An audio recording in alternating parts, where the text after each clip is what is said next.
मैं क्या हूँ कर समझ जाओगे, जीना हो जाएगा आसान, दुख और पीड़ा कम हो जाएंगे, जियोगे तुम सीना तान। तो बाबा जी के प्रति कृतज्ञता अर्पित करते हुए आज के पठन को हम शुरू करते हैं। पेज नंबर 153 जो बाइलिंगुअल बुक है, हिंदी और इंग्लिश।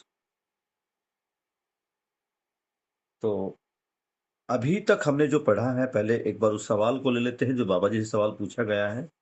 सवाल था, मानव धर्म क्या और मत क्या? धर्म और मत को लेकर बाबा जी से यहाँ पर सवाल पूछा गया था। तो इसमें जो बाबा जी बता रहे हैं कि समाधानित व्यक्ति भौतिक वस्तुओं का संतुलन विधि से प्रयोग करता है। उसकी संतुलित आवश्यकताएं आर्थिक आवश्यकताएं कहलाती है। अगले पैरे में जो बाबा जी बता रहे हैं कि समाधानित होना ही एकमात्र सुख है। बाबा जी बता रहे हैं कि मानव का जो धर्म है वो सुख धर्मी है, तो सुख ही उसका धर्म है और सुख प्राप्त करने का एक ही तरीका है, वो है समाधानित होना। उसके बाद बाबा जी अस्तित्व के बारे में बता रहे हैं कि अस्तित्व ना घटता है ना बढ़ता है, हमेशा एक जैसा रहता है। तो ये जो हमेशा एक जैसा रहता है, ना घटता है ना बढ़ता है, तो इसी के कारण इसको सत्य भी कहा गया है। साथ ही बाबा जी यहाँ मानवीय आचरण की बात करते हैं, मानवीय संविधान और समाज शास्त्र की बात भी करते हैं। समाधान के बाद बाबा जी समृद्धि की तरफ ध्यान दिलाते हैं। उसके बाद बाबा जी न्याय को बता रहे हैं कि न्याय क्या है और न्याय कैसे प्रमाणित होगा। समझदारी के ऊपर भी बाबा जी ध्यान दिलवा रहे हैं कि समझदारी क्या है।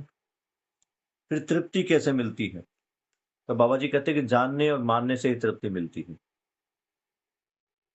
उसके बाद जब आदमी को तृप्ति मिलती है, उसको जानना मानना हो जाता है, तो फिर वो अपने अनुभव, यानी उसको जो एक्सपीरियंस अभी हुआ है, जो अनुभव हुआ है, और अनुभव बाबा जी बता रहे हैं कि आत्मा में होता है और आत्मा व्यापक में अनुभव करती है और वो सहअस्तित्व का ही अनुभव करती है। तो जब मानव को ये अनुभव होता है, तो उस अनुभव की संप्रेषणा होती है, यानी वो दूसरों तक पहुँचता है। अनुभव मन से संभलता नहीं है, अतः मन अनुभव को व्यक्त करना शुरू कर देता है। ध्यान देना कि जो व्यक्त होने की स्थली है, अब मानव व्यक्त कहाँ से होगा? अभी भी देखो, मानव मन से ही व्यक्त होता है। जब हम सामने वाले के किसी भी व्यक्ति के सामने जाके बात करते हैं, उससे कोई कार्य व्यवहार करते हैं, सॉरी व्यवहार करते हैं क्योंकि कार्य तो प्रकृति के साथ होता है। तो जब भी मानव दूसरे मानव के साथ व्यवहार करता है, तो उस व्यवहार में हमें क्या दिखाई देता है? अगर स्नेहा मुझसे बात करती है, शान्वी मुझसे बात करती है, तुम में से कोई भी बच्चा जब मुझसे बात करता है, तो मैं उस बातों में क्या देख पा रहा हूँ? तुम्हारा मन देख पा रहा हूँ। तो ये जो अनुभव है, ये जो व्यक्त होता है, ये मन के माध्यम से ही होता है। अनुभव मन से संभलता नहीं है, अतः मन अनुभव को व्यक्त करना शुरू कर देता है। फिर बाबा जी बता रहे हैं कि सहअस्तित्व ही परम सत्य है, क्योंकि व्यापक में हर इकाई डूबी भीगी घिरी हुई है, सहअस्तित्व के साथ है ही। व्यवस्था में जीना ही मानव धर्म है। अब बात आ रही थी कि मानव धर्म की, तो मानव धर्म बाबा जी क्या बता रहे हैं? पहले समाधान। समाधान से क्या होगा? मानव व्यवस्था में जीना सीखेगा। व्यवस्था में उसको अगर जीना आ जाएगा तो मानव धर्म सफल हो जाएगा। अभी क्या देख रहे हैं कि मानव को छोड़कर बाकी प्रकृति में 3 अवस्थाएं जो है, वो व्यवस्थित है। मानव का ही व्यवस्थित होना बाकी। तो अगर मानव व्यवस्था में आता है, इसका मतलब है मानव समझ रहा है, समाधानित हो रहा है। तो व्यवस्था में आना ही पहचान है कि उसके पास अब समाधान आ गया। तो व्यवस्था में आना ही एक प्रकार से देखा जाए तो समाधान है। व्यवस्था में जीना ही मानव का धर्म है। व्यवस्था ही सुख व व्यवस्था ही समाधान है। उसके बाद बाबा जी समाधि के बारे में बता रहे हैं कि समाधि में मैं हूं, बस इतना ही ध्यान रहता है। मैं और शरीर वहां पर अलग अलग दिखाई देना शुरू हो जाता है। बाबा जी कह रहे हैं कि अभी तक मान्यताओं में जितने लोगों ने भी कोई सिद्धि प्राप्त की है या ईश्वर को या अस्तित्व को देखने की बात की है, तो वो केवल समाधि तक ही गए हैं। बाबा जी समाधि तक गए हैं। बाबा जी ने कई महीनों तक 12 से 18 घंटे समाधि में बिताए और बाबा जी ने भी कहा है कि समाधि से कुछ प्राप्त नहीं होता है। समाधि में कोई भी किसी भी सवाल का जवाब नहीं मिलता। तो जो समाधि है वो एक स्थिति है जिसमें मैं अपने जीवन को अलग से देख पाता हूं। उसके बाद जो कल हमने बात की, वो बात की है मानवीय शिक्षा की। तो बाबा जी को जो ज्ञान हुआ, बाबा जी अपने ज्ञान के बारे में मेंशन करें कि अभी तक जो भी मानव जिसने कहा कि मुझे ज्ञान प्राप्त हो गया, ज्ञान प्राप्त होने का मतलब उसने समाधि तक की क्रिया को लिया है। तो ये ज्ञान प्राप्ति या सुख प्राप्ति या जो हम कहें कि समाधान जिसने अभी तक मानव ने माना है या जिसको ज्ञान कहा है, जब मानव समाधि में जाता है और कहता है कि मुझे ज्ञान हो गया और उससे पूछा जाता है कि ज्ञान कैसा है, उसे बताओ, तो वो कहता है कि ज्ञान अव्यक्त है, ज्ञान को बताया नहीं जा सकता। जबकि बाबा जी क्या बता रहे हैं? बाबा जी तीनों प्रकार के ज्ञान को बता रहे हैं और ये साथ में दावा भी कर रहे हैं कि मैं इसको जिया हूं, मैं इसको समझा हूं और प्रकृति में हर मानव इसे समझ सकता है, इसे जी सकता है। तो अभी देखो, ये जो ज्ञान प्राप्त करने वाली जो क्रिया है, दो तरीके से है। पहली, एक ये समाधि वाली, धारणा ध्यान समाधि, जो संकल्प बाबा जी ने किया, वो वाली। बाबा जी कहते हैं कि आप वैसा भी कर सकते हो। फिर ये जो समाधि की जो अवधि है, जो परंपराओं में भी जो समाधि लोगों ने की है, तो बाबा जी क्या कमी बता रहे हैं कि यहाँ जब आदमी समाधि कर रहा है, तो ये गारंटी नहीं कि उसको समाधि कितने समय बाद होगी। जैसे हर एक क्रिया की एक अवधि होती है जिसको हम काल बोलते हैं। हर क्रिया की एक अवधि है, लेकिन समाधि की कोई अवधि नहीं है। बेटा चीनी डाल दी इसमें? चीनी। तो समाधि की कोई अवधि नहीं है। होने को 10 साल में हो, 15 साल में हो, 20 साल में हो या हो इस जीवन में ना हो। लेकिन समाधि से भी कुछ होने वाली बात नहीं है। बाबा जी तो समाधि से आगे की बात कर रहे हैं। तो बाबा जी ने 2 विधियाँ बताई। या तो मेरी तरह धारणा, ध्यान, समाधि संकल्प करो या फिर अध्ययन विधि से आगे बढ़ो। ये जो समाधि वाली बात बाबा जी कह रहे हैं, तो इसमें आदमी को पूरा जीवन लगाना पड़ता है। जैसे बाबा जी ने पूरा दिन एक ही स्थान पर बैठ के तपस्या की है, ध्यान लगाया है। बाबा जी ये जो उनका पुस्तक है दिव्य पथ, जिसमें जीवनी है, उसमें लिखा है 12 से 18 घंटे इस पुस्तक में भी बाबा ने दिया है कि वो 12 से 18 घंटे समाधि में रहते थे। अभी हम जैसे सामान्य व्यक्तियों के लिए संभव नहीं है कि हम इसमें इतना समय लगाएं। तो बाबा जी ने अध्ययन विधि बताया। बाबा जी कह रहे हैं कि मैंने जो समझा उसको लिखा, उसको किसी श्रेष्ठ के सानिध्य में, यानी जिसने उसको समझा है, उसके साथ बैठकर इसका अध्ययन करें, उसे पढ़ें, इसे समझें, इसे व्यवहार में लाएं। तो इस प्रकार से भी हमें वही सब प्राप्त होगा जो समाज में प्राप्त होगा। ये जो मानव की 10 क्रियाएं चलने वाली बात है, वो पढ़ने से भी हो सकती है। पढ़ने में 2 चीजें हैं, पढ़ना, सुनना और फिर उनका अभ्यास करना। तो व्यवहाराभ्यास, कार्याभ्यास, 3 प्रकार के अध्ययनाभ्यास, पठन अभ्यास, बाबा जी ने कुछ शास्त्राभ्यास, ये बाबा जी ने 3 प्रकार के अभ्यास भी दिए। तो अभी हम सुनने की स्थिति में, अभी हम सुन रहे हैं। तो अगर तुम देखोगे तो इसका भी ये इसको शास्त्राभ्यास में ये ले सकते हैं, क्योंकि हम सुन भी रहे हैं और पढ़ भी रहे हैं। तो उसको बार-बार पढ़ना, बार-बार पढ़ना। जिस प्रकार से हम मैथ्स के फार्मूले याद करते हैं, कोई इक्वेशन याद करते हैं, कोई क्वेश्चन आंसर याद करते हैं, तो उसको बार-बार पढ़ना है। तो बाबा जी कह रहे इसको पढ़ो। अभी हाल ही में एक ऐसे व्यक्ति से मिले जिसने मानव व्यवहार दर्शन, जिसको हम अध्ययन की एक कठिन बुक मानते हैं, एक व्यक्ति ने 100 बार पढ़ी है। सोम भाई कहते हैं कि मैंने 500 बार पढ़ी है और हमने तो अभी 2 बार ही पढ़ी है। तो उनके ज्ञान के सामने हमारा ज्ञान अभी एक तिनके के समान। और बाबा जी जिन्होंने मानव व्यवहार दर्शन लिखी है, उनका तो कहना ही क्या।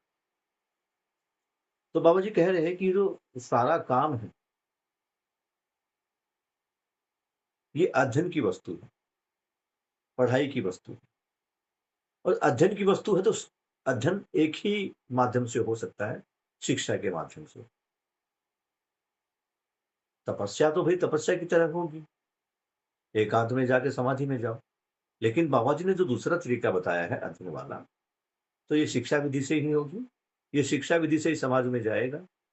इसके लिए शिक्षा नीति की ज़रूरत है, जिसको बाबा जी ने मानवीय शिक्षा नीति कहा है। तो बाबा जी कहते हैं इसके लिए शिक्षा का मानवीयकरण करना पड़ेगा। शिक्षा का मानवीयकरण, वही मानवीय शिक्षा नीति को लागू करना। यानी शिक्षा में मानव को भी पढ़ाया जाए। मानव को मतलब अभी भी पढ़ने वाला तो मानव ही है, लेकिन जो अध्ययन की जो वस्तु है, जो हम पढ़ रहे हैं, वो विज्ञान है, इतिहास है, भूगोल है, गणित है और भाषा है। यही 4-5 विषय हम पढ़ते हैं। इसमें आदमी का अध्ययन नहीं हो पाता। मनुष्य क्या है, उसकी व्यवस्था क्या है, उसका धर्म क्या है, उसका स्वभाव क्या है, इसका अध्ययन अभी तक किसी भी विद्यालय में नहीं करवाया जाता। तो बाबा जी यही कह रहे हैं कि शिक्षा के मानवीकरण की आवश्यकता है। वर्तमान शिक्षा से भी ज़्यादा इसकी ज़रूरत है, इसको हमें देखना है।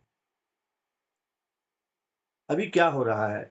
शिक्षा का मानवीकरण नहीं है, बल्कि शिक्षा का व्यापीकरण, शिक्षा का व्यवसायीकरण और शिक्षा का यंत्रीकरण हो रहा है।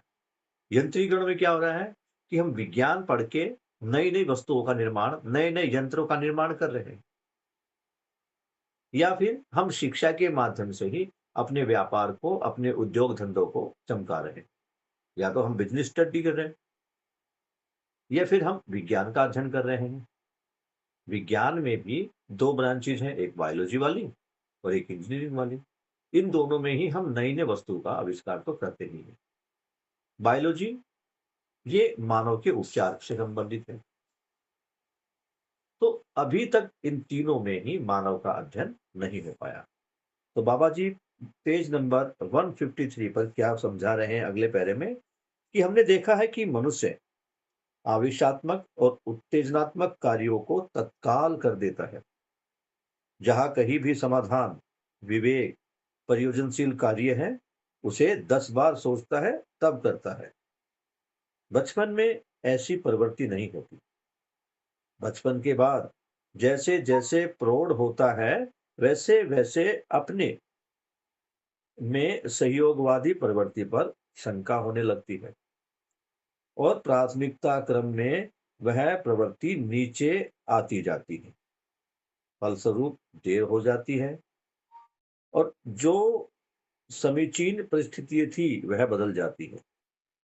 बदले जाने पर और भी शंका होने लगती है।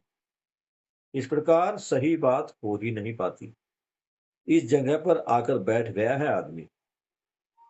हम सही कर ही नहीं सकते, यह निर्णय करके बैठ गया है मानव। दूसरी ओर मानव व्यवस्था चाहता ही है। व्यवस्था कैसे सर्वसुलभ हो सकता है, लोक व्यापीकरण हो सकता है, इसके लिए यह प्रस्ताव है। मनुष्य को इसके लिए समझदार होना पड़ेगा। मनुष्य अपने में मानवीयतापूर्ण आचरण को हर आयाम, हर कोण, हर दिशा, हर परिप्रेक्ष्यों में प्रमाणित करना ही व्यवस्था में है। इससे समाधान, समृद्धि, अभय, सह-अस्तित्व फलवती होता है। इन्हीं फलों के लिए मानव चिरकाल से त्रस्त और प्रतीक्षित है। तो बाबा जी क्या समझा रहे हैं इस पैरे में, अगर हम समरी के रूप में देखें, तो हर मानव समाधान चाहता ही है, हर मानव समृद्धि चाहता ही है। बचपन में मनुष्य थोड़ा समझदार होता है। समझदार क्या है भैया? अब अपनी कंडीशन देख लो। मानव के सामने अगर आवेश वाला या उत्तेजना वाला कोई काम खड़ा कर दे, यानी उसको हम कहते हैं ना, भाई इसको चने के झाड़ पर चढ़ा दे। तो ऐसे काम अगर हम करें तो चने के झाड़ पर चढ़कर कोई व्यक्ति उत्तेजना में आकर या आवेश में आकर किसी काम को कर बैठता है। हम कई बार क्लास में लगाते ना, ये शर्त लगाते, तू ऐसा काम कर ही नहीं सकता, तेरे बस की नहीं है, हिम्मत है तो ऐसा करके दिखा। तो ऐसे आवेश में और उत्तेजना में आके वो काम को तुरंत कर देता है। और आपको भी पता है कि इस उत्तेजना वालों से कोई समाधान नहीं निकलता। लेकिन जहां कहीं भी समाधान, विवेक, प्रयोजनशील कार्य है, यानी समाधान वाले काम के लिए और मानवीय लक्ष्यों को पूरा करने वाले कार्यों के लिए अगर उसे कहा जाए तो 20 बार सोचता है। अर्थात अगर देखा जाए तो उसकी इच्छा ही नहीं, अभी जो हाल है। बचपन में तो वो अच्छा ही करना चाहता है, क्योंकि हर मानव अच्छा करने की चाहत लेके ही पैदा होता है, न्याय की चाहत लेके पैदा होता है। लेकिन जैसे जैसे बड़ा होता जाता है, उसे अपने साथियों पर ही अविश्वास होने लगता है। जैसे जैसे वो और बड़ा होता जाता है, तो क्या बता रहे हैं भैया, अपने सहयोगीवादी प्रवृत्ति पर ही शंका होने लगती है। और जो सहयोग है वो धीरे धीरे नीचे आने लगता है, जो सहयोग की भावना है। फिर आदमी ये सोचता है कि अगर कोई मुझे नमस्कार भी कर रहा है तो जरूर इसमें इसकी कोई लालच होगा, ये अपने लालच के लिए ही मुझे नमस्कार करने लगा है। अपने आसपास में भी झांक के देखो, ऐसा व्यक्ति जो मुझसे बात ही नहीं कर रहा है और अचानक से वो आकर मुझे प्यार से बातें करने लगे, नमस्कार भी करने लगे और मेरा आदर सम्मान भी दिखाने लगे, तो मुझे क्या होगा? घर वाले भी क्या बोलेंगे? अगर घर में कुछ ऐसा पड़ोसी हो जो पहले तो लड़ाई करता था, उसके बाद वो आपसे आके मीठा मीठा बोलने लगे, तो क्या लगता है कि जरूर इसको कोई काम निकल आया है, अपना काम निकालने के लिए मीठा मीठा बोल रहा है। ऐसा होता है नहीं होता? क्यों स्नेहा, क्या ऐसी भावना बनती है? बिल्कुल बनती है सर। अब मान लो कोई व्यक्ति तुमसे बिल्कुल बात नहीं कर रहा, फिर अचानक आके तुमसे, वो भले ही, ऐसा हो सकता है कि उसकी समझ में आ गया कि स्नेहा मेरी अच्छी दोस्त है, लेकिन हमारे मन में तो वही आता है, शंका। जबकि जब हम बचपन में एक साथ खेलते हैं तो बचपन में क्या कोई शंका होती है? नहीं।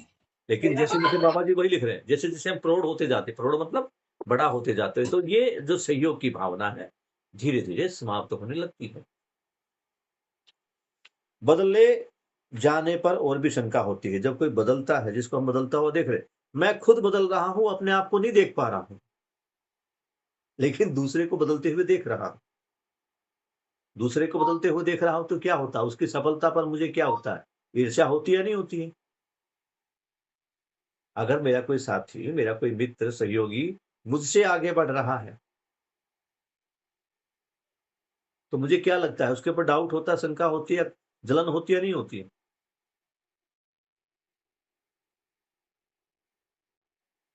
अब जैसे स्नेहा की क्लास में कोई बच्ची है, भले ही स्नेहा की फ्रेंड है, और वो स्नेहा से ज्यादा मेहनत करने लगी। पढ़ाई में पहले स्नेहा सेकंड आती थी, अब वो सेकंड आने लगी, स्नेहा थर्ड नंबर पर आ गई। तो यहाँ स्नेहा स्नेहा उसको प्यार की नजर से देखती है या चिढ़ने की नजर से देखती है, जलन की दृष्टि से देखती है? बताओ कैसे, क्या होता है? कि आम मानव की बात, कैसा होता माही, कैसा लगता है? चिढ़ होती है या खुशी होती है?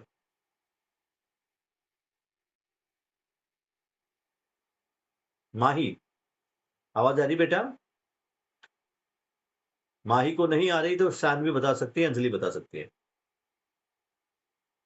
जब मेरा ही मित्र कोई मुझसे आगे निकलता है तो मुझे उस पर खुशी होती है, चिढ़ होती है? कौन बताएगा? आवाज आ रही है? सर चिढ़ होती है। ऐसा सही है, गलत है? नहीं, मतलब ऐसा होता है, मैं ये पूछ रहा हूँ, क्या सही में ऐसा होता है या नहीं होता?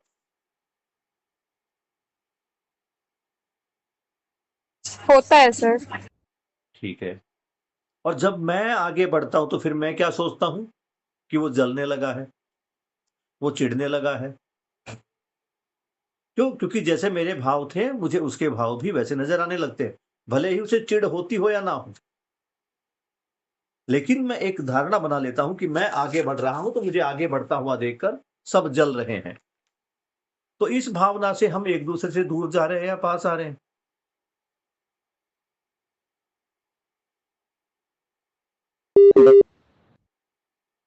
बोलो बेटा शानवी, क्या लगता है?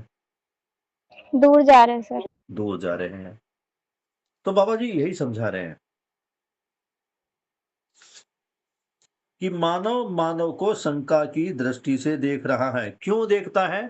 क्योंकि किसकी कमी है? विश्वास की कमी है।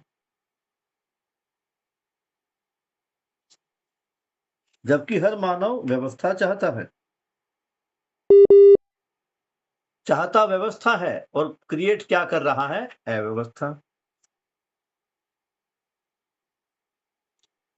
तो व्यवस्था कैसे सर्व सुलभ हो सकता है, ये उसके लिए प्रस्ताव है।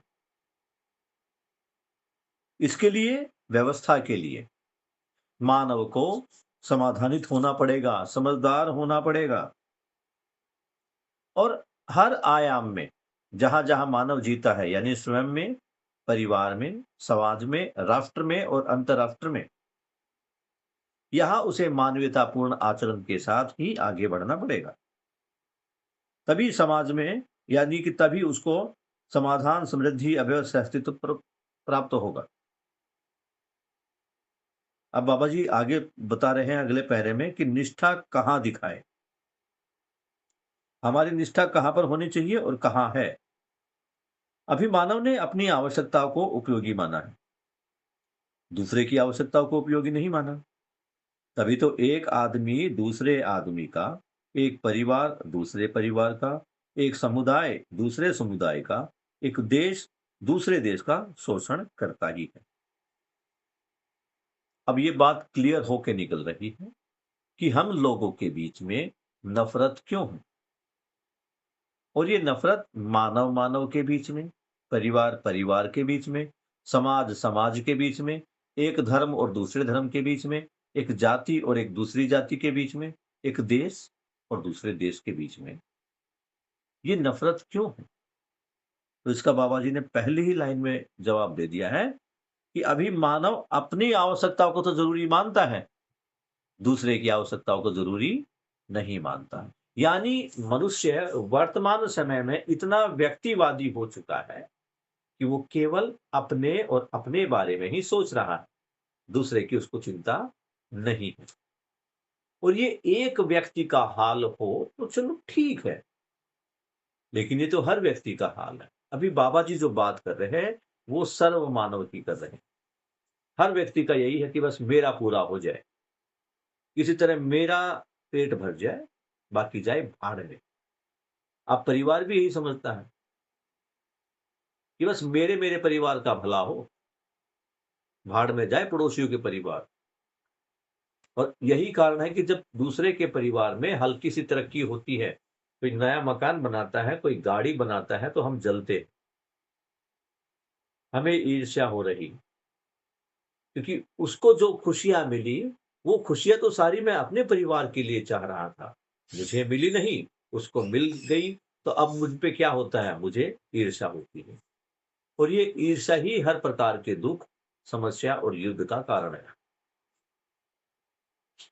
जब पड़ोसियों की आपस में लड़ाई होती, देखो ना, जब दो पड़ोस ने आपस में लड़ती है, तो कैसे कैसे वहां पे बातें सुनने को मिलती है। तू तो हमारे घर को देख के जल रही है, तू तो हमारी गाड़ी को देख के जल रही है, हमारे बच्चों की नौकरी लग गई तू इसलिए जल रही है। ऐसी बातें आमतौर पर महिलाएं घर के झगड़ों में शामिल करती है, नहीं करती? इसको देखो एक बार। और फिर मुझे बताओ कि बाबा जी सही कह रहे हैं या नहीं कह रहे। क्या लगता है? देखिए कभी कोई पड़ोस की लड़ाई? बचपन से लेके आज तक पड़ोस में कोई लड़ाई हुई है तुम्हारे? या रिश्तेदारों में, संबंधों में लड़ाई देख लो। दो परिवारों की जब लड़ाई होती है तो इस प्रकार की बातें सुनने को मिलती है या नहीं मिलती? कैसा लगता है? भाई जवाब देते रहोगे तो मुझे भी थोड़ा मजा आता रहेगा, तुम तो शांत बैठ जाते हो बिल्कुल। है, होता है ऐसा। किसके साथ लड़ाई हुई थी तुम्हारी? हमारी नहीं होती, मतलब पड़ोस में होती है। तो ये बातें आती है नहीं आती? तुम हमारे बच्चों को देख के जल रही हो, तुम हमारे घर को देख के जल रही हो, तुम हमारी तरक्की को देख के जल रही हो, जबकि सामने वाला जले या ना जले उसके ऊपर दोष हम जरूर रख देते हैं। यस सर, आती। और ये केवल वहां नहीं हो रहा, इसको समझो, ये हमारे आप अपने भाई बहनों के बीच में भी हो रहा है। डिब्बी में रखी हो इस छोटी वो काली काली सी वो शीला जी, रखिए ना, ले आना, तो मुझे भी ले आना। क्यों बेटा? घरों में भी होता है ना, जब दो भाइयों की, बहनों की लड़ाई होती है, मुझे पता तू जैसा है, सब जानती तेरे बारे में, ऐसी बातें निकल कर आती है नहीं आती? मेरे घर में भी अभी लड़की मेरे सामने खड़ी, जो अपने भाई से बात करती, बहन से बात करती, क्या कहती? सारा पुता मुझे तेरा। होती है नहीं होती? और फिर झांक के एक बार देख लो मुझे उसके बारे में कितना पता है।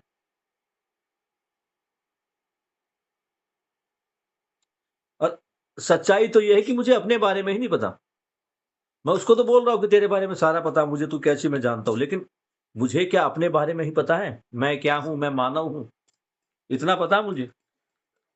और दावा मैं सारे संसार को जानने का, सारे संसार की नीयत को पहचानने का करता हूं।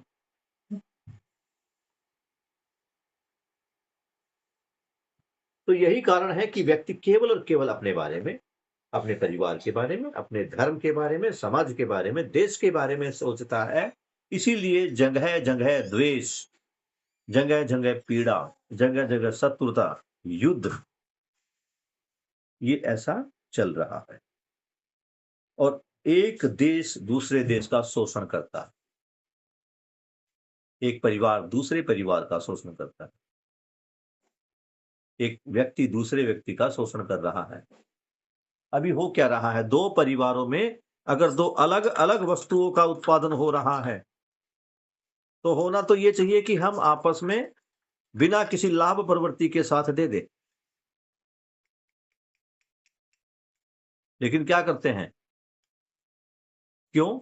उसने हमारी शर्म की थी जब हमने उनसे फला फला सामान लिया था, उसने कोई कम किया था? बाजार से भी ज्यादा मूल्य पे दिया था। ऐसी बातें आमतौर पर घरों में होती या नहीं होती है? मैं इसलिए बोल रहा हूं क्योंकि मैंने सारी बातें अपने गली पड़ोस मोहल्ले में, घर में ऐसा होते हुए देखा है, ऐसी बातें सुनी है मैंने देखा कि भ्रमित अवस्था में किस प्रकार संबंधों में हमने इस प्रकार की बातें सुनी है कि मैंने तो उसका सब कुछ किया, उसने क्या कर दिया? उसने तो फला फला वस्तुओं के भी पैसे मांग लिए थे। तो अगर ये बातें सही है और आपको भी कभी ऐसा अनुभव हुआ है परिवार में, तो आप बता सकते हैं ऐसा होता है या नहीं होता? बाबा जी गलत तो नहीं लिख रहे? कभी हो कि भी मैं ही बाबा जी को वो बता रहा हूं, बाबा जी को गलत देख पा रहा हूं, क्या कैसा वो क्या कर रहे हैं? तुम्हें क्या लगता है? थोड़े थोड़े विचार रखते रहो। स्नेहा,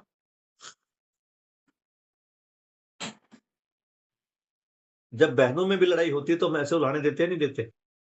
उल्हाना ही बोलते हैं ना उनको, या कुछ और बोलते हैं? क्यों शानवी, क्या बोलते हैं? क्या सर?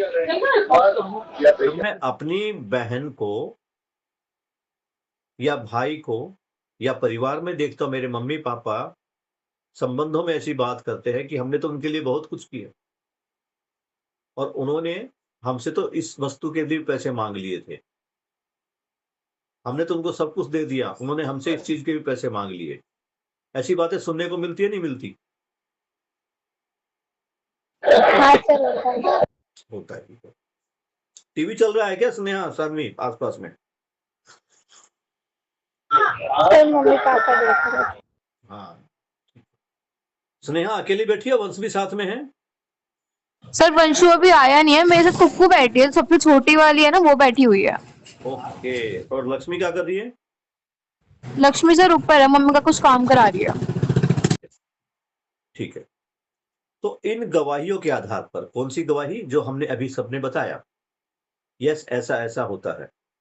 तो इन गवाहियों के आधार पर समझ में आता है कि मानव धर्म को, मानवीयतापूर्ण आचरण को हमें समझने पहचानने की आवश्यकता है, और इसी शरीर यात्रा में चरितार्थ करने के लिए निष्ठा, साहसिकता जुटाना पड़ेगा।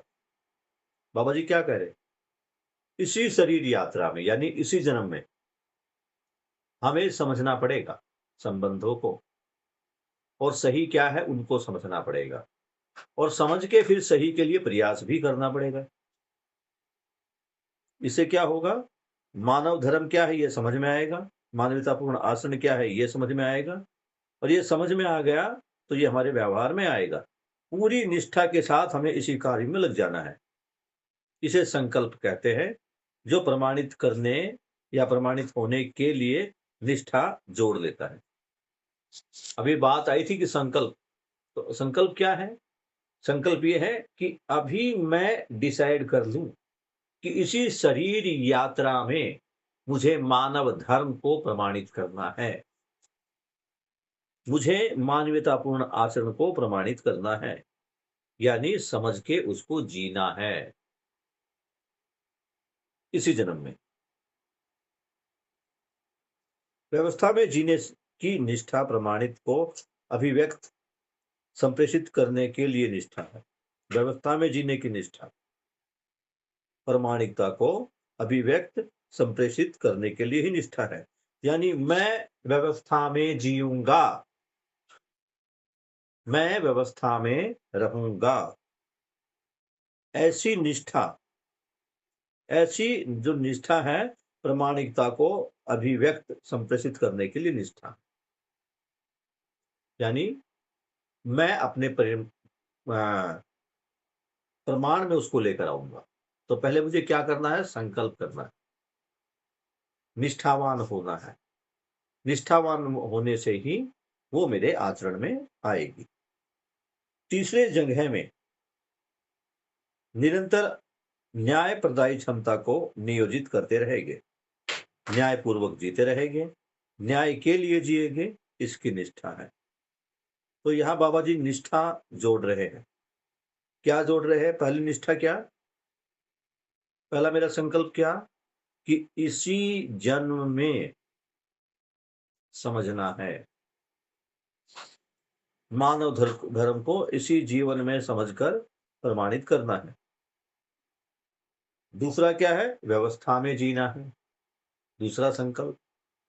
और तीसरा संकल्प क्या बता रहे हैं बाबा जी?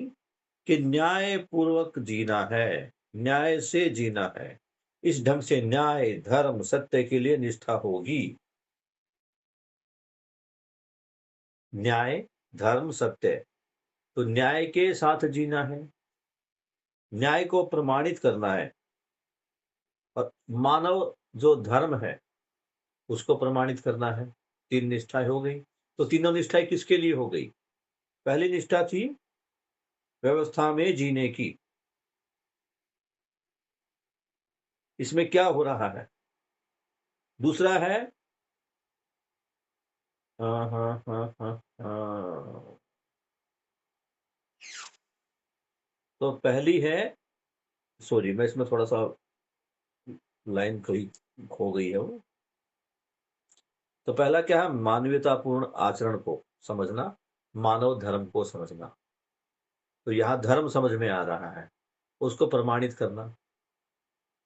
तो धर्म को समझ रहा हूं, संबंधों में जीना न्याय को समझ रहा हूं, व्यवस्था में जीना सत्य, न्याय धर्म सत्य तीनों को समझ पा रहा। इस ढंग से न्याय धर्म सत्य के लिए निष्ठा होगी। और कहीं तो निष्ठा होते हमने देखा नहीं। जो मानव की जो निष्ठा है, यानी जो उसका संकल्प है, यानी जो जो उसका प्रयास है, वो किसके लिए होगा? न्याय, धर्म, सत्य के लिए, यानी सुख प्राप्ति। वो कह रहा है ना कि मैं इसी जीवन में मानव धर्म को प्रमाणित करूंगा। मानव धर्म हो गया तो धर्म को प्रमाणित करने की निष्ठा हो गई। व्यवस्था में रहना, ये ऐसे न्याय प्रमाणित हो रहा है, तो न्याय भी प्रमाणित हुआ, धर्म भी प्रमाणित हुआ। और व्यवस्था में अगर हम देखेंगे, व्यवस्था में जीना ही सह-अस्तित्व में है। तो यहाँ पे सह-अस्तित्व क्या बताया गया? सत्य बताया गया। तो यहाँ पे सत्य भी प्रमाणित हो रहा है। तीनों चीजें हमारी केवल समझने से प्रमाणित होगी। लेकिन अभी क्या हो रहा है? अगर प्रमाण हमें करना है ना, निष्ठा किसी के प्रति बनानी है, तो वो निष्ठा न्याय, धर्म, सत्य के लिए ही बनानी है। अभी हम निष्ठावान किसकी तरफ है? पूजा पाठ और ध्यान में निष्ठा, ये सब जिस आवश्यकता के लिए हम करते हैं, उसी को बुलंद करता है। अब हम पूजा पाठ क्यों करते हैं? ध्यान क्यों लगाते हैं? आप जब भगवान के सामने बैठकर पूजा पाठ या ध्यान लगाते हैं, तो क्या मांगते हैं उसमें? आपकी इच्छा क्या रहती है? मेरे परिवार का भला हो, मेरी नौकरी लग जाए, मेरा ऐसा हो जाए, मेरा ऐसा हो जाए।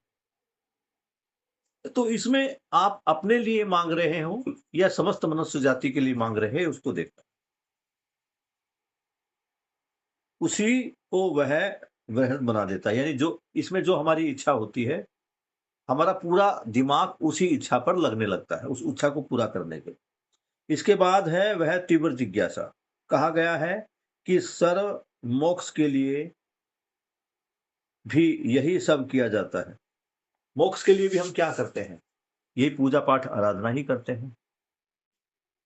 तो अपनी जिज्ञासाएं जो हम करना चाहते हैं, उसके बाद मोक्ष जो कि सबसे बड़ी जिज्ञासा है, उसके लिए भी अभी हम जो निष्ठा में कहाँ पर हैं? पूजा पाठ और ध्यान में हैं। जबकि बाबा जी कह रहे हैं कि हमारी निष्ठा कहाँ होनी चाहिए? न्याय, धर्म, सत्य में।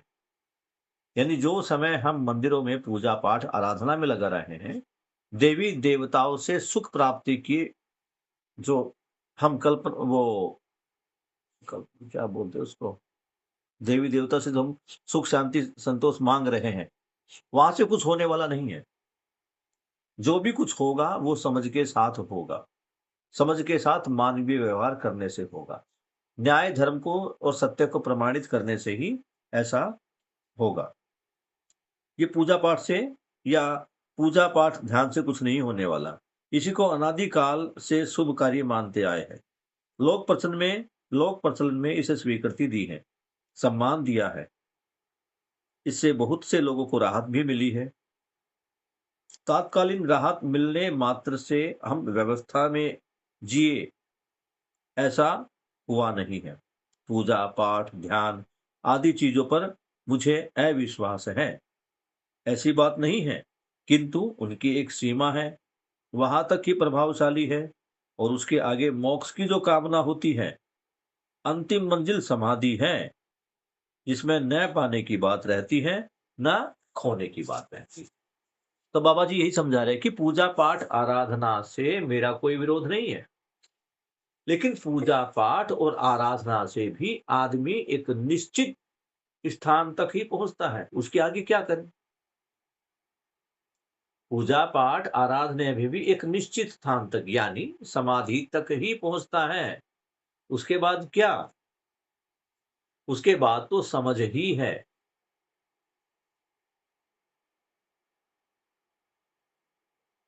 और मानव की अगर पूजा पाठ आराधना में देखे तो आखिरी मंजिल क्या है? मोक्ष है। मोक्ष से आगे तो उसमें कुछ नहीं कहा गया है। तो मोक्ष के लिए अभी जो कामना वो मांग रहा है, उसको समाधि ही बोल रहे हैं कि समाधि हो गई है। और समाधि में क्या हो रहा है? समाधि में मनुष्य ना तो कुछ खोता है ना कुछ पाता है। बाबा जी ने कहा ना, समाधि में कुछ मिलता नहीं है और ना ही वो कुछ होता है। बस उसे अपने और शरीर और जीवन के अलग होने का कुछ एहसास होता है। वो अपने आप को देख पाता है, इससे ज़्यादा कुछ नहीं हो पाता, और देखने से भी क्या होना है, जिसको वो व्यक्त ही नहीं कर पाता। समाधि में उसे कुछ ध्यान ही नहीं रहता, शरीर का ध्यान ही नहीं, जो भी उसके सवाल है, जो भी उसकी जिज्ञासा है, सब खत्म। तो अब क्या बताए भई समाधि में क्या हुआ? वो बता भी नहीं पा रहा है। तो बाबा जी इस पैराग्राफ में जो बात कर रहे हैं, वो कर रहे हैं कि अपनी जो निष्ठा है, अपना जो संकल्प है, वो न्याय, धर्म और सत्य को समझने और उसको प्रमाणित करने में लगाना है, ना कि पूजा पाठ जप तप में। क्योंकि पूजा पाठ जप तप से हम एक लिमिटेड स्थान तक ही पहुंच पाते हैं, उससे आगे कुछ नहीं। मोक्ष की बात भी होती है तो मोक्ष तक भी नहीं पहुंच पाते, क्योंकि आस्थावादी तरीके में और सहचित्तवादी तरीके में जिसको मोक्ष कहा है, दोनों अलग अलग है। अगला पैरा, अगले पैरे में बाबा जी ये समझाने का प्रयास कर रहे हैं कि मानव जाति के लिए सार्थक क्या है। इस तरह हम निष्कर्ष पर आए कि भक्ति विधि से, विरक्ति विधि से, संग्रह विधि से कोई व्यवस्था उपजती नहीं है, तो मानव कैसे जिए? समाधान, समृद्धि, अभय सहचित पूर्वक जिया जाए, यही मानवीयतापूर्ण जीने की कला का स्वरूप बनता है। इसमें मैं जीकर देखा हूं, यह सार्थक है। आप भी जी सकते हैं। हम इस बात पर पहुंच गए हैं कि हर व्यक्ति को इसे जीकर प्रमाणित करना है। सार्थकता सबको स्वीकारा है, सबको वरेण्य है, तो मानवीयतापूर्ण आचरण मानव जाति के लिए सार्थक है। अस्तित्व में हर एक इकाई व्यवस्था में रहना चाहती है, यही उसका धर्म है। मानव भी व्यवस्था में जीना चाहता है, व्यवस्था ही मानव का धर्म है। इस आधार पर मानवत्व उसे स्वीकार है, उनको प्रमाणित करना ही हमारी जागृति का प्रमाण है। मानवीयतापूर्ण आचरण को जब मैं प्रमाणित किया, तब हमें बोध हुआ कि मानवत्व को ही हमारा स्वत्व है, वैभव है, उसकी खुशहाली निरंतर बनी बहने लगती है। मैं समझता हूं कि पूरी मानव जाति की पूर्व मैं समझता हूं कि पूरी मानव जाति भी मानवत्व के लिए त्रसित है। मानवत्व मानव का स्वत्व है, उसे छोड़कर कहीं भाग नहीं पाएगा। आज नहीं तो कल उसे जगह पर आना ही पड़ेगा। तो अब बाबा जी क्या बता रहे हैं भैया? बाबा जी बता रहे हैं कि मैंने भक्ति, विरक्ति, सुविधा, संग्रह, ये सारी चीजें देख ली हैं। इसमें किसी प्रकार की व्यवस्था नहीं। क्यों? पूजा की अलग अलग विधियां हैं, उपासना की अलग अलग विधियां हैं, एक रूपता है नहीं। दूसरा, जो हम संग्रह विधि से आते हैं, तो वहां भी कोई निश्चित पैमाना नहीं हो, कितना संग्रह करना है, कितनों के लिए संग्रह करना है, तो ये भी नहीं है। तो क्या है कि इसमें निश्चितता नहीं है। निश्चितता नहीं है तो व्यवस्था नहीं है। जबकि आदमी को क्या चाहिए? हमेशा व्यवस्था ही चाहिए, क्योंकि उसको पता है व्यवस्था में ही समाधान और सुख है। और आदमी सुखी हुआ नहीं, तो इसका मतलब ये है कि अभी व्यवस्था बनी ही नहीं। बाकी तीनों अवस्थाओं को देखते हैं तो अपने त्वय सहित व्यवस्था में है। त्वय सहित यानी जो पदार्थ है वो पदार्थत्व के साथ, जो प्राण है वो प्राणत्व के साथ, जो जीव है वो जीवत्व के साथ। ये जो त्वय है ये उसकी व्यवस्था है। इसी को कहा गया स्वत्व, यानी अपनी व्यवस्था, स्वयं में व्यवस्थित और अपने से अगले वाली व्यवस्था में भागीदारी।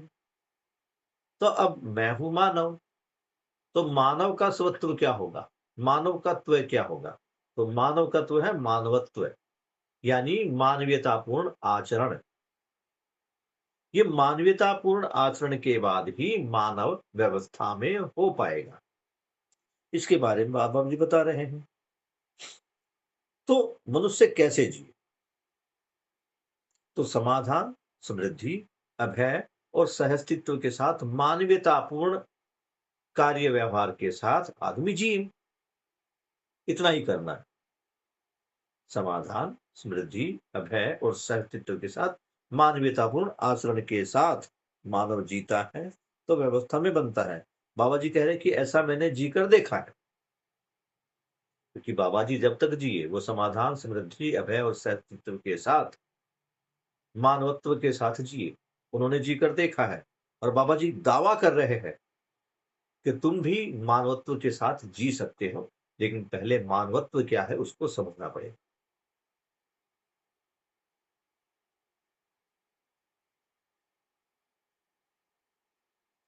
जी सकते हैं और जीकर प्रमाणित कर सकते हैं। बाबा जी कहते हैं कि मैं जिया हूं और मैंने जीकर प्रमाणित किया है।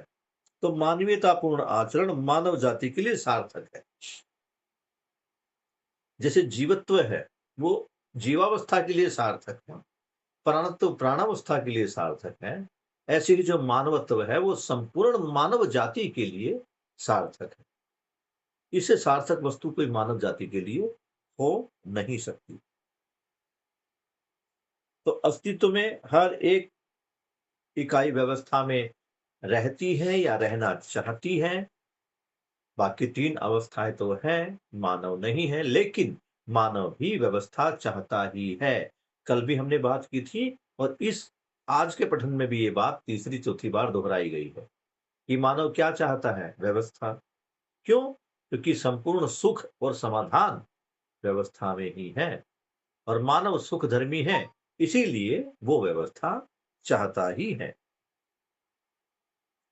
मानवीयता पूर्ण आचरण को जब मैं प्रमाणित किया तब हमें बोध हुआ कि मानवत्व ही हमारा स्वत्व है। वो बाबा जी बता रहे कि मैंने मानवीयतापूर्ण आचरण में मैं जब रहा, मैंने मानवीयतापूर्ण आचरण जब किया, तब मुझे लगा कि मानव का जो स्वत्व है वो मानवत्व ही है। यही मानव का वैभव है।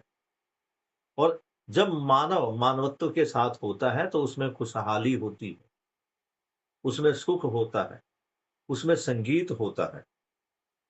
मैं समझता हूं कि संपूर्ण मानव जाति भी मानवत्व के लिए प्यासी है। संपूर्ण मानव जाति किसके लिए प्यासी है?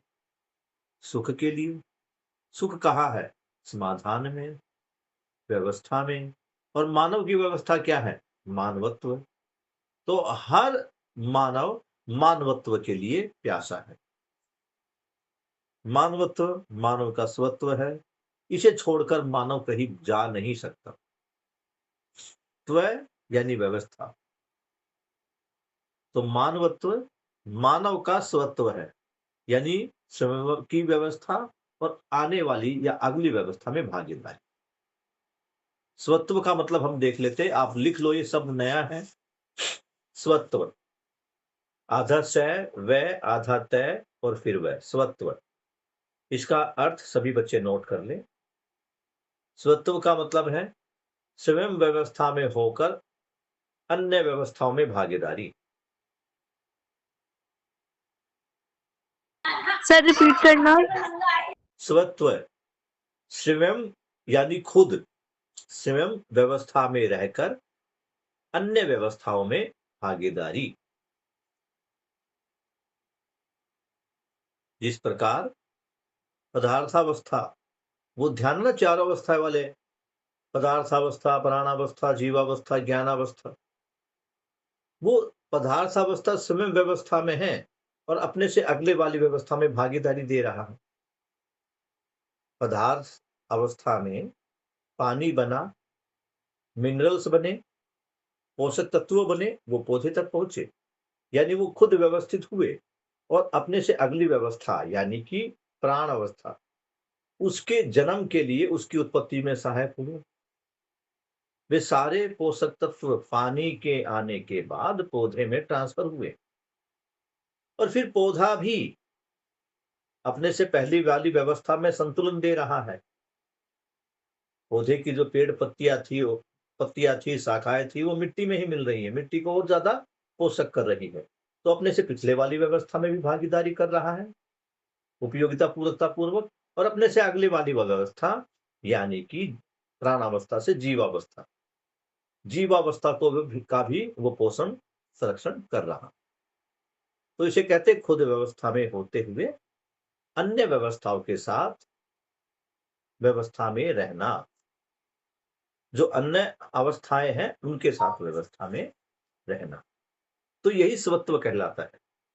तो मानव का स्वत्व भी यही है, किसी भी इकाई का स्वत्व यही है कि स्वयं व्यवस्था में रहना और अन्य व्यवस्थाओं के साथ, अन्य अवस्थाओं के साथ, व्यवस्था नहीं, अन्य अवस्थाओं के साथ भी व्यवस्था में रहना, उनकी व्यवस्था में भागीदारी करना। तो यह है स्वत्व। तो मानव का स्वत्व क्या है? तो मानव का स्वत्व है मानवत्व, यानी मानवीय व्यवस्था। इसी की तरफ बाबा जी ध्यान दिला रहे हैं। समय हो गया है, कितना समय हो गया बेटा?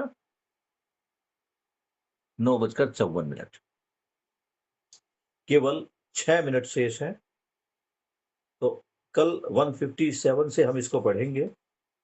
आज हमने लगभग 1.5 पेज कर लिया है, 2 ही पेज देखे तो हमारे हो गए। तो कल पेज नंबर 157 से पढ़ेंगे। और मुझे लगता है अगर हम बढ़े, अभी तो और भी भैया, ये तो कमाल कर दिया बाबा जी ने। अभी देखो मानव धर्म को लेकर अभी और 1 2 3 4 5 पेज अभी इस सवाल के और बाकी। तो अगर तुम देखोगे तो इस सवाल के जवाब में बाबा जी ने पूरा दर्शन ही खोल दिया है।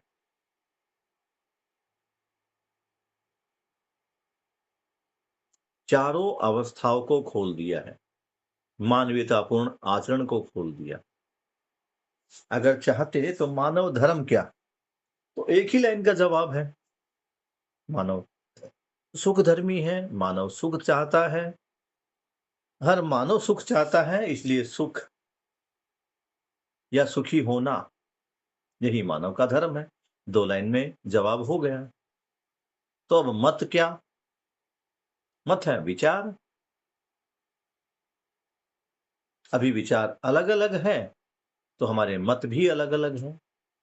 मत से ही हमारे धर्म, संप्रदाय और जातियां बनी हैं, ये भी अलग अलग है। हो गया जवाब। लेकिन किस प्रकार ये जवाब मानव तक पहुंचेगा सार्थक तरीके से, किस प्रकार से मैं इसको समझ जाऊं, तो धीरे धीरे धीरे धीरे बाबा जी पूरी गहराई तक इसको लेके जा रहे हैं।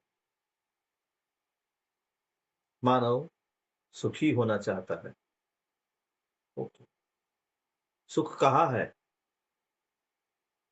सुख व्यवस्था में है। तो मानवीय व्यवस्था क्या है?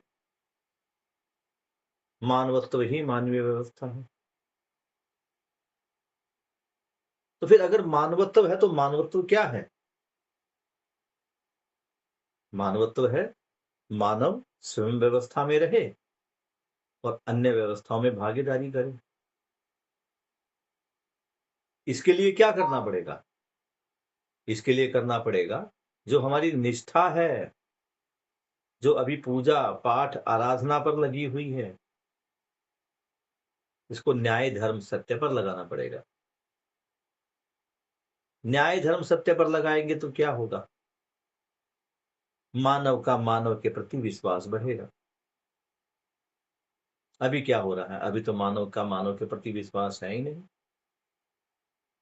अभी तो मानव केवल और केवल अपने बारे में सोच रहा है। पहले अपने खुद के बारे में, फिर परिवार के बारे में, फिर अपनी जाति, धर्म, समाज जिसके बारे में, फिर देश के बारे में।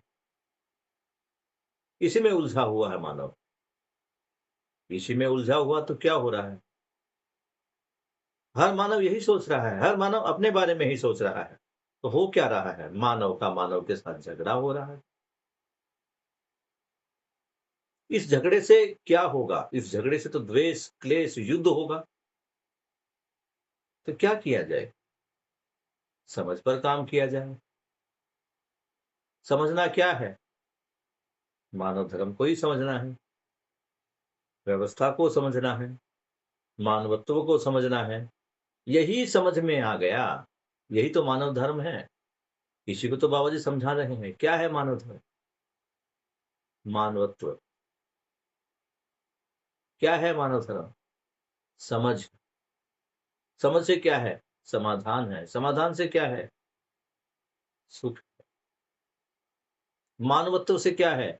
व्यवस्था है। व्यवस्था से क्या है? सुख है। तो इसको हम कनेक्ट कर पा रहे हैं। पहला काम क्या है? समझना। किसको समझना? त्वय को समझना, स्वत्व को समझना। मानव का स्वत्व क्या है? मानवत्व। इससे क्या होगा? मानव में व्यवस्था होगी। तो पहले क्या है? समझना। इसको आप चाहे तो एक चार्ट बना सकते हैं।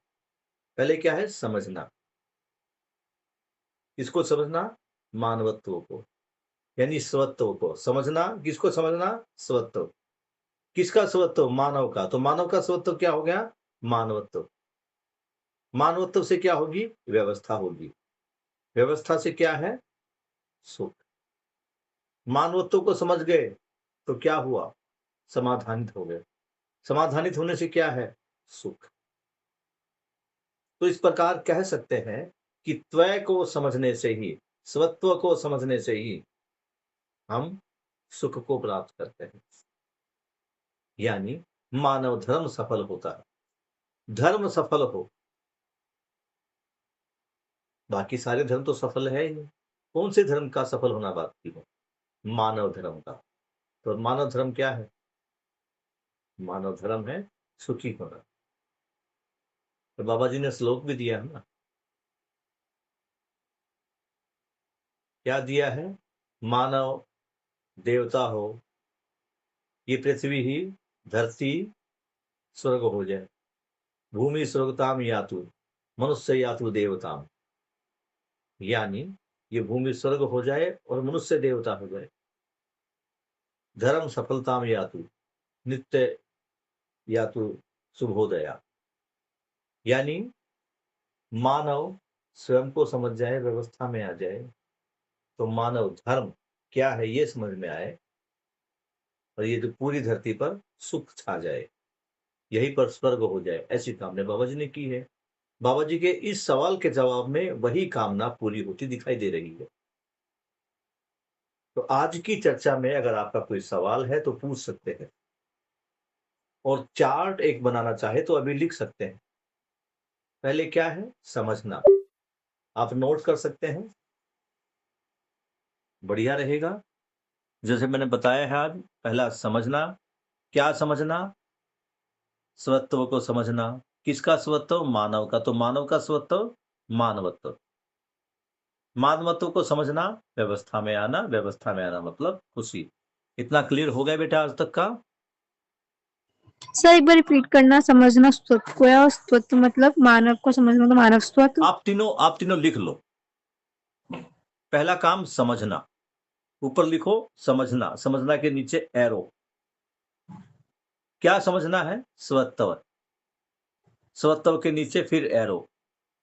मानव का स्वत्व बराबर है मानवत्व।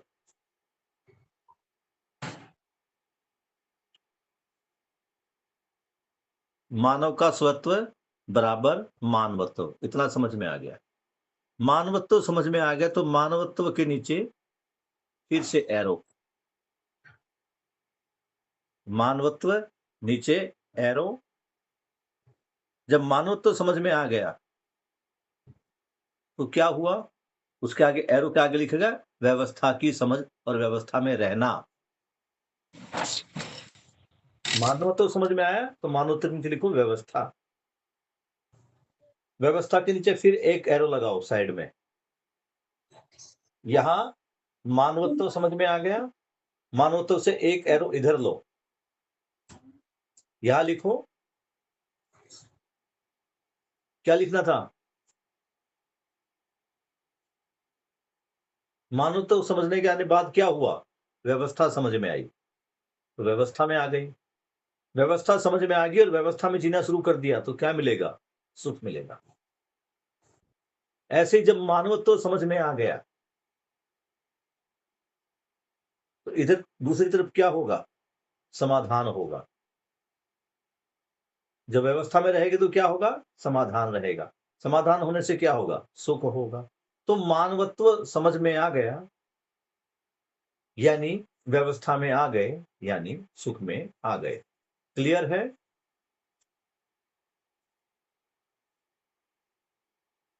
नोट हो गया सभी बच्चों का? Yes sir.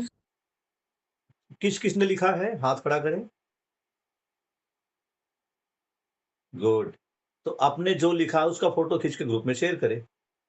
कुछ कमी होगी तो मैं देख लूंगा।